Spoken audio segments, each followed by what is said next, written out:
अस्सलाम वालेकुम, this is Faisal Ayub और आप देख रहे हैं मेरा यूट्यूब चैनल ब्रेन ट्रांसफार्मर। और मैं आपको पढ़ा रहा हूँ exercise number 6.1 sequence and series first year. Last video में मैंने आपको सीक्वेंस के बारे में थोड़ा सा इंट्रोडक्शन दिया था और एक दो मैंने पार्ट आपको करवाए थे क्वेश्चन नंबर 1 से रेलिवेंट 6.1 के। तो आज मैं आपको 6.1 के क्वेश्चन नंबर 1 का एक आध पार्ट और कराऊंगा और देन मैं आज आपको 6.1 का क्वेश्चन नंबर 2 एंड 3 सॉल्व कराऊंगा इंशाल्लाह इस वीडियो के अंदर। लेट मी स्टार्ट जी। तो हमारे पास जो एक और प्रॉब्लम है वो देख लेते हैं। क्वेश्चन नंबर 1 और इसका पार्ट है हमारे पास 9 solution and what we are given.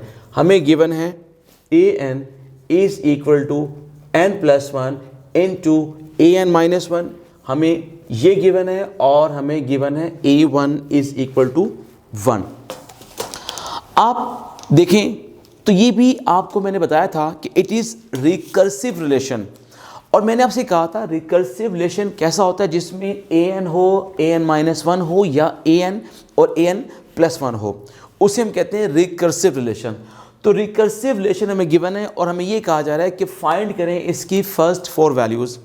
मैंने आपसे पहले कहा था कि इसमें हमें a1 दी जाएगी। हम क्या करेंगे, हमें फाइंड करनी है इसकी सेकेंड टर्म। तो पुट करेंगे n को क्या 2 3 4 कहाँ पुट करेंगे, इन इक्वेशन नंबर 1। तो आपने क्या करना है, आपने ये करना है कि यहाँ पे लिखना है 4n इज इक्वल टू 2। तो इसका मतलब क्या हुआ, आप n की वैल्यू 2 पुट करें, a2 इज इक्वल टू 2+1 और a यहाँ पे बॉटम में क्या आएगा 2-1। तो देखिएगा दिस इज 3 इंटू a1 और आप देखिएगा a1 की वैल्यू क्या है 1। इसका मतलब क्या हुआ है, मुझे a2 मिल गया है 3। ठीक हो गया। अब मुझे a3 फाइंड करना है। तो a3 फाइंड करने के लिए मुझे n को 2 पुट करना होगा। 2 की वैल्यू मैं कर चुका हूँ, अब n की वैल्यू 3 को पुट करना है मुझे। क्या बनेगा ये a3 इज इक्वल टू 3+1 और यहाँ पर आएगा a और 3-1 आ जाएगा। अब देखिएगा ये बनेगा 4 time a2 and 4 time a2 की वैल्यू है 3। तो दिस इम्प्लाइज मेरे पास a3 की वैल्यू बनेगी 12। अब मुझे क्या करना होगा, अब मुझे ये करना है 4n is equal to 4 a4 this is 4+1 और a टाइम आएगा 4-1 which is 5 into a3 and 5 into a3 की वैल्यू कितनी है 12। इसका मतलब ये हुआ है कि a4 बन गया है 60। अब मुझे क्या करना है, मुझे वही लिखना है कि this implies first 4 terms are, first term इसकी 1 है, सेकेंड टर्म 3 है और फिर 12 है और फिर 60। This is the answer. तो हम जो क्वेश्चंस कर रहे हैं यहाँ पे बेसिकली इसमें हम क्या कर रहे हैं, हमें nth टर्म गिवन है और हम nth टर्म की बेस पे इसकी फर्स्ट 4 टर्म्स फाइंड कर रहे हैं। अब मैं क्वेश्चन नंबर 1 का last part which is 10 part करने जा रहा हूँ। मुझे गिवन क्या है, an is equal to 1 divided by a plus n-1 into d। इसे मैंने इक्वेशन नंबर 1 का नेम दिया। अब मुझे क्या करना होगा, मुझे वही काम करना है। अब लेकिन इसमें मुझे 1 टर्म नहीं दी, मीन फर्स्ट टर्म नहीं दी गई। तो इसका मतलब ये हुआ है कि अब मुझे स्टार्ट लेना है 1 से। n इज इक्वल टू 1 आप यहाँ पर लिखेंगे कि put n is equal to 1 2 3 and 4 in equation number 1। तो पहला काम मैं ये करूँगा 4n इज इक्वल टू 1। तो इसका मतलब क्या हुआ, a1 is equal to 1 over a plus n 1-1 is 0d बनेगा। अब 1-1 इज 0 इंटू d, आप देखें तो ये बनेगा a plus 0 into d। 0 into d mean 0 plus a is a। तो ये बन जाएगा a1 is equal to 1 over a। अब मुझे करना है काम किसके लिए, n इज इक्वल टू 2 के लिए काम करना है। इसका मतलब क्या हुआ, अब मुझे 2 पुट करना है तो a2 this would be a plus 2 minus 1 into D. अब आप इसको सिंप्लीफाई कीजिएगा तो this would be a plus D. अब इसमें आपने ख्याल किस बात का रखना है, इस बात का ख्याल रखना है, ना आपको a पता है ना आपको d पता है, तो a और d इसी तरह आप इसको लिख दें, यही इसका आंसर बनेगा।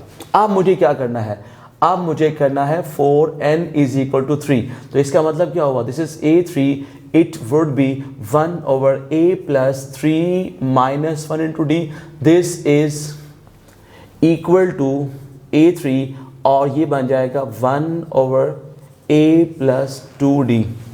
ठीक हो गया। और लास्ट में जो टर्म आएगी वो है n इज इक्वल टू 4 के लिए, तो 1 over a plus 4 minus 1d। तो आप इसको सिंप्लीफाई कीजिए, this would be 1 over a plus 3d। अच्छा, आप एक काम जो लाजमी क्या करेंगे वो ये है कि आप देख रहे हैं कि मैं हर वैल्यू को ब्रैकेट कर रहा हूँ। इसी तरह से आप लोगों ने हर रिज़ल्ट को ब्रैकेट करना है। अगर कोई वैल्यू आ रही है उसको ब्रैकेट करना है, कोई इम्पॉर्टेंट कॉन्सेप्ट आ रहा है उससे कोशिश करें ब्रैकेट करें, ताकि आपको भी नज़र आए कहाँ पे लिखा है और एग्जामिनर को भी नज़र आए कहाँ पे लिखा है। इसका मतलब क्या हुआ, अब आप क्या लिखेंगे, आप लिखेंगे जी फर्स्ट 4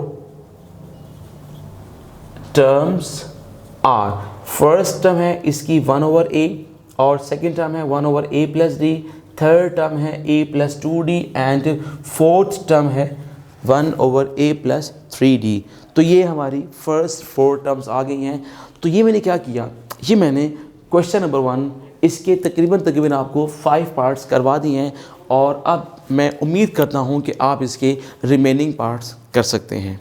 सो हमारे पास जो फर्स्ट क्वेश्चन था उसमें आपने देखा हमें nth टर्म गिवन थी और हमसे डिमांड किया गया कि फाइंड इट्स फर्स्ट 4 टर्म्स। अगर nth टर्म दी जाए और फर्स्ट 4 टर्म्स कैलकुलेट करने को कहा जाए तो आपने जस्ट n की वैल्यूज़ 1 2 3 4 या 2 3 4 2 3 4 किस केस में, जिस केस में हमें a1 दे दी जाए तो हम पुट करेंगे और यहाँ से हमें रिक्वायर्ड टर्म्स मिलेंगी, that would be the answer. So ये हमारा क्वेश्चन 1 ख़त्म हुआ। बाय ऑल मीन्स अब मैं आपको क्वेश्चन नंबर 2 कराता हूँ, जिसमें हमने एक सीक्वेंस गिवन है हमें और उससे हम लोगों ने नेक्स्ट टर्म को अप्रोच करना है। देखिएगा, फॉर एग्जांपल मेरे पास क्वेश्चन नंबर 1 है, उसका पहला पार्ट मुझे गिवन है 2 6 11 17 और कहा गया है फाइंड करें a7। इसका मतलब क्या हुआ कि मुझे 7th टर्म को अप्रोच करना है। अब मैं क्या करूँगा, देखिए जब भी सीक्वेंस दिया जाएगा और आपसे कोई स्पेसिफिक टर्म फाइंड करने को कहा जाएगा, आप क्या करेंगे, आपने ये करना है कि नेक्स्ट टर्म का प्रीवियस के साथ एक लिंक बनता होगा, वो लिंक आपने डेवलप करना है। फिर नेक्स्ट का प्रीवियस के साथ लिंक, नेक्स्ट का लिंक विद प्रीवियस। अब इसमें ना 2 बातें हैं, एक है जंप और एक है गैप। अगर डिफरेंस है, मिनिमम डिफरेंस आ रहा है या डिफरेंस कोई ज़्यादा नहीं आ रहा है, लिटिल डिफरेंस आ रहा है, ठीक हो गया, तो उसको आप गैप समझेंगे। और जब भी गैप आए टर्म्स में तो हमेशा रूल बनेगा with the help of addition. और अगर डिफरेंस ह्यूज आ जाए, इसका मतलब क्या हुआ, अब इसमें जंप आया है और जब भी टर्म्स में जंप आएगा जो रूल बनेगा, जो लिंक बनेगा, वो बनेगा with the help of multiplication. ठीक हो गया। सो आप देखिएगा मेरे पास यहाँ पर a1 है 2 और a2 किसके बराबर है, वो है 6 के बराबर। और 6 को मैं क्या लिख सकता हूँ, I can write 2 + 4, this become what 6। आप इसको ऐसे लिख लें, या आप यहाँ पर पहले 6 लिख लें और यहाँ पे लिख लें आप लोग a2। अब देखिएगा यहाँ पर क्या है 11 का लिंक डेवलप करें विद 6, तो 6 plus what is 11, of course 6 + 5 is 11, तो ये बन गया a3। उसके बाद है 17, अब 17 का लिंक डेवलप करें विद 11, तो 11 plus what is 17, 11 plus 6 is 17, ये बना है 4th। आप नोट कीजिएगा, क्या नोट करेंगे कि हमने देखा पहले 4 ऐड हुआ, फिर 5 ऐड हुआ, फिर 6 ऐड हुआ, तो ऑफ कोर्स अब ये पैटर्न हम फॉलो करेंगे। तो अब 17 में मुझे क्या ऐड करना होगा, यहाँ पे 6, अब मुझे ऐड करना होगा 7, तो कितना बनेगा, दिस वुड बी 24, और ये क्या बन गया है A5। मुझे अप्रोच करना है 7 पे, इसका मतलब ये आंसर नहीं है, लेकिन इसको फॉलो करना है आगे। अब देखिएगा सिमिलरली अब मुझे 24 में क्या ऐड करना है, 8 ऐड करना है, तो ये क्या बनेगा, दिस वुड बी 32 A6, ये भी आंसर नहीं है। अब मुझे 32 में ऐड करना होगा 9 विच इज़ 41 A7, तो इसका मतलब ये हुआ है कि A7 is 41, this is answer. ये काम करना है आप लोगों ने। जब भी आपको सीक्वेंस दिया जाए तो आपने क्या करना है, आपने नेक्स्ट टर्म का प्रीवियस टर्म के साथ एक लिंक डेवलप करना है और उस लिंक के बाद आपने इसको फॉलो करना है। अच्छा, अगर आप चाहते हैं डिटेल में ये क्वेश्चंस डिस्कस मैंने किए हैं अपनी एक वीडियो के अंदर, और उस वीडियोस का टॉपिक है वो है लॉजिकल रीजनिंग। तो लॉजिकल रीजनिंग में मैंने एक टॉपिक पढ़ा है जिसका नाम है सीरीज़। तो उस सीरीज़ वाले टॉपिक के अंदर ये सारे के सारे क्वेश्चंस, बल्कि इससे कहीं ज़्यादा क्वेश्चन मैंने सॉल्व कराए हैं। तो अगर आप चाहते हैं कि और भी क्वेश्चंस प्रैक्टिस किए जाएं तो आप मेरी वो वीडियो देख सकते हैं जिस पे मैंने सीरीज़ वाले क्वेश्चन सॉल्व कराए हैं, और वो आपको मिलेंगे। टॉपिक है लॉजिकल रीजनिंग का, ठीक है, उसमें आपको वो सारे के सारे क्वेश्चंस मिल जाएंगे। आप वो देखिएगा, इंशाल्लाह आपको मज़ीद बहुत अच्छा समझ आएगा कि टॉपिक क्या है। अब देखिएगा क्वेश्चन नंबर 2 का सेकंड पार्ट, इसमें चेक करें क्या गिवन है, 1 फिर 3 फिर 12 फिर 60, और अब कहा जा रहा है फाइंड करें इट्स 6 टर्म। अब देखिएगा मैंने जो आपसे बात की थी, जंप और गैप की बात की थी, आप चेक कीजिएगा 6-11 में देखें तो डिफरेंस कोई ज़्यादा नहीं है, नॉट ह्यूज डिफरेंस। इसमें देखें 1 के बाद 3, 3 के बाद 12 के बाद देखें 60। जैसे ही 60 आया तो इसका मतलब क्या हुआ, इसका मतलब ये हुआ कि डिफरेंस बन गया ह्यूज। और जब भी डिफरेंस ह्यूज आ जाए इसका मतलब है क्वेश्चन में जंप आ रहा है, और जब भी जंप आएगा तो हमेशा क्या होगा कि आप जो रूल बनाएंगे वो with the help of multiplication बनाएंगे। अच्छा, मैंने वहाँ पे A1 नहीं लिखा, आप ना लिखें, अगर लिखना चाहें तो लिख लें, ये लें A1 किसके बराबर है, 1 के बराबर है। अगर वहाँ पे लिखना चाहते हैं तो लिख लें आप A1 किसके बराबर है, 2 के बराबर है। अब देखिएगा A2 क्या है, A2 है 3। अब देखिएगा 1 और 3 का लिंक डेवलप करें with the help of multiplication, तो क्या बनेगा 1 × 3। इसका मतलब क्या हुआ, प्रीवियस टर्म को 3 से मल्टीप्लाई करें तो क्या आता है, 3 आता है। उसके बाद नेक्स्ट टर्म है A3 विच इज़ 12। अब देखिएगा 12 का 3 के साथ लिंक बनाएं, लिंक क्या बनेगा, 3 × what, 3 × 4 is 12। ओके, अब इसी लिंक को फॉलो कीजिएगा। नेक्स्ट है 60, तो 12 × what is 60, of course 5 is 60। अब देखिए लिंक बन चुका है, पहले किससे मल्टीप्लाई हुआ, 3 के साथ, फिर 4 के साथ, फिर 5 के साथ। अब इसका मतलब क्या हुआ, अब होगा मल्टीप्लाई कौन, 60 किसके साथ, 6 के साथ, तो ये क्या बनेगा, दिस वुड बी 360। तो ये तो A5 है, जबकि मुझे तो अप्रोच करना है 6 पे। इसका मतलब ये हुआ है अब मुझे क्या करना होगा, 360 को 7 से मल्टीप्लाई करना होगा, तो दिस वुड बी 2520। तो ये हमारा आंसर बना है, क्योंकि हमने इसकी 6th टर्म ही कैलकुलेट करनी थी। So this is the answer. तो हम क्या कर रहे हैं, हम बेसिकली नेक्स्ट टर्म और प्रीवियस टर्म के दरमियान एक लिंक डेवलप कर रहे हैं, और उस लिंक की बेस पे हम नेक्स्ट टर्म को अप्रोच कर रहे हैं। ये हमारा टारगेट है। अब देखिएगा इस क्वेश्चन नंबर 2 का थर्ड पार्ट मैं आपको बताने जा रहा हूँ, वो है 1 फिर क्या है 3/2 फिर 5/4 7/8 और अप टू सो ऑन। हमें कहा गया है 7th टर्म बताइए इसकी क्या है। तो 7th टर्म तक मुझे अप्रोच करना है। मुझे क्या करना है, देखिएगा मेरे पास है A1 है 1 के बराबर। देखिए मैं इसको 1/1 लिख सकता हूँ, ठीक हो गया। अब A2 क्या है, 3/2 है। अब A2 3/2 कैसे आया, आप नोट करें, ऊपर B1 नीचे B1 है। ऊपर मैंने क्या किया, 2 ऐड किया, नीचे मैंने 2 से मल्टीप्लाई किया, ठीक हो गया। आगे मूव करें, फिर है नेक्स्ट 5/4। अब प्रीवियस टर्म मेरी है 3/2, तो इस 3/2 में मुझे क्या करना होगा, ऊपर 2 ऐड करना है, नीचे 2 से मल्टीप्लाई करना है। अब देखिए नीचे 2 के मल्टीपल्स आ रहे हैं, 2 to the 4, 4 to the 8, इसका मतलब नज़र आ रहा है कि 2 से मल्टीप्लाई करना है। अब नेक्स्ट टर्म है 7/8। ऑफ कोर्स हमें क्या करना होगा, प्रीवियस टर्म है 5/4, ऊपर मुझे 2 ऐड करना है, नीचे मुझे 2 से मल्टीप्लाई करना है। ये टर्म कौन सी बनी है, A3, दिस इज A4, मुझे अप्रोच करना है A7 पे।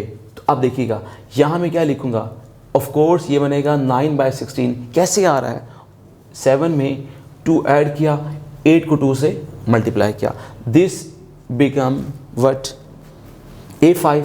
आप देखिएगा A6 कैसे आएगा, प्रीवियस टर्म है 9/16, तो ऊपर 2 ऐड होगा, नीचे 2 से मल्टीप्लाई करेंगे, दिस वुड बी 13/32। और इसको क्या नाम दिया, इसका नाम दिया 11/32, ठीक हो। अब लास्ट टर्म बनेगी 11 + 2/32 × 2, दिस इज 13/64। ये है A7, तो इसका मतलब है A7 बिकम्स 13/64। ये इसका आंसर आ चुका है। मैं क्या कर रहा हूँ, वही काम, पहला पार्ट किया, दूसरा पार्ट किया, तीसरा पार्ट किया। इस पे हम क्या कर रहे हैं, हम फर्स्ट का सेकंड के साथ, सेकंड का थर्ड के साथ, थर्ड का फोर्थ के साथ लिंक डेवलप कर रहे हैं, और डेवलप करने के बाद फिर हम क्वेश्चन को अप्रोच कर रहे हैं। क्वेश्चन नंबर 2 का fourth part and fifth part तकरीबन दोनों सेम है। देखिए 1 1, और यहाँ पर क्या है -5, -3 5, फिर -7 और फिर 9, और हमें कहा गया फाइंड करें इट्स 8th टर्म। एक बात का ख्याल रहे कि अगर सीरीज़ यानी या जो सीक्वेंस गिवन है आपको, इसमें कुछ ये सिचुएशन आ जाए कि इंक्रीजिंग डिक्रीजिंग वगैरह वगैरह सेम पैटर्न में मूव कर रहे हो, तो समझ जाएं ये डबल सीरीज़ है। डबल सीरीज़ का मतलब क्या होता है, आप देखिएगा यहाँ पे मैं क्या लिख रहा हूँ, A1 किसके बराबर है 5, यहाँ पे आप लाइन लगा लें।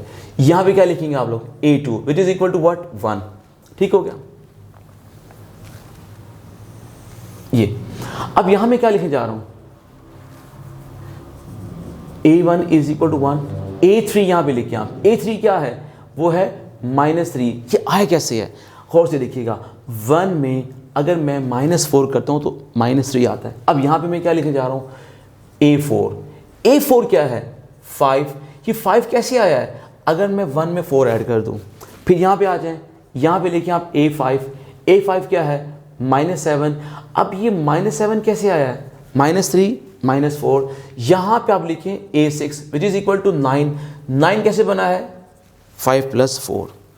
आप ज़रा गौर से देखिएगा, गौर से क्या देखेंगे आप लोग, आप गौर से ये देखेंगे कि जो हमारी ऑड प्लेसेस पे टर्म्स आ रही हैं, उस पे हम क्या कर रहे हैं, हम वहाँ पे 4 को कर रहे हैं सब्ट्रैक्ट, और जो टर्म्स आ रही हैं इवन प्लेसेस पे, वहाँ पे हम क्या कर रहे हैं, वहाँ पे हम 4 को ऐड कर रहे हैं। सिमिलरली अब चाहिए मुझे 8th टर्म, तो इसका मतलब है इसको 7th टर्म को डील करने का फ़ायदा नहीं है, मैं यहाँ पे करता हूँ डायरेक्ट 8th टर्म।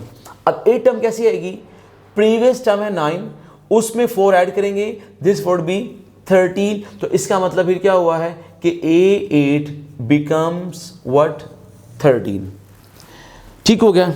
मैंने क्या किया, इसको डबल सीरीज़ में या डबल सीक्वेंस में मैंने कन्वर्ट कर लिया। लेफ़्ट पे रखी ऑड प्लेसेस टर्म, राइट पे रखी इवन प्लेसेस टर्म्स। तो इवन और ऑड प्लेसेस का अपना एक लिंक बन रहा था, उस लिंक को फॉलो किया, तो जो टर्म उसने कही मैंने बता दिया आपको।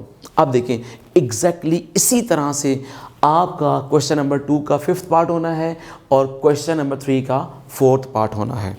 So the last question is 3, उसके 3 पार्ट मैं कराऊंगा, ये 2 पार्ट, बाकी 1-2 पार्ट आप इसके खुद करेंगे।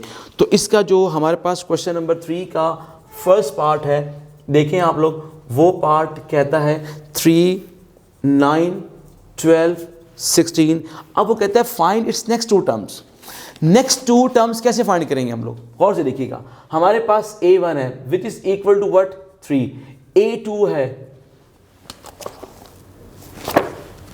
A1 इज 7 है। अब A2 क्या है 9 का मतलब क्या है 7 + 2। A3 क्या है 12 का मतलब क्या है 9 + 3। A4 है 16 का मतलब है 12 + 4। क्योंकि टर्म्स में डिफरेंस लिटिल डिफरेंस है, ह्यूज नहीं है, इसलिए एडिशन से रूल बन रहा है। और आप देख रहे हैं जो क्वेश्चन नंबर 2 का पहला पार्ट था वो भी यही था कि 2 प्रीवियस टर्म में पहले 3 ऐड हुआ, फिर 4 ऐड हुआ, इसी तरह से हम इसको आगे लेके चल रहे हैं। हमने अब नेक्स्ट 2 टर्म्स फाइंड करनी है। तो पहले 2 ऐड हुआ, फिर 3, फिर 4, अब क्या ऐड होगा 5। इसका मतलब ये क्या बनेगा 21। नेक्स्ट टर्म एक ये आ गई है, और 21 + 6 दिस वुड बी 27, और ये आ गई है A6। तो आप यहाँ पे लिखेंगे कि नेक्स्ट 2 टर्म्स आर, वो है एक 21 और एक है 27। एग्जैक्टली प्रीवियस क्वेश्चन की तरह ही ये क्वेश्चन बन रहा है हमारा। अब इसका देखिएगा नेक्स्ट जो पार्ट है वो देखें, क्वेश्चन 3 का नेक्स्ट वाला पार्ट वो है सेकंड पार्ट। उसमें हमें कहा जा रहा है 1, फिर 3, फिर 7, फिर 15, 31, और हमें कहा जा रहा है फाइंड इट्स नेक्स्ट 2 टर्म्स। अब नेक्स्ट 2 टर्म्स के लिए मुझे क्या करना होगा, ऑफ कोर्स वही तरीका कि मैं पहले A1 लिख रहा हूँ। अब A2 क्या है 1, सॉरी ये 3 है। अच्छा अब देखें अगर तो 31 और 15 में भी डिफरेंस ज़्यादा आना शुरू हो गया है। इसका मतलब है ये रूल तो बना था मल्टीप्लिकेशन के साथ, लेकिन हम क्या कर रहे हैं देखिएगा किस तरह से बनाएंगे rule with the help of multiplication. 3 कैसे आया है 1 + 2 करके आया है। उसके बाद A3 वो क्या है 7, तो 7 कैसे आया 3 + 4 करने से आया।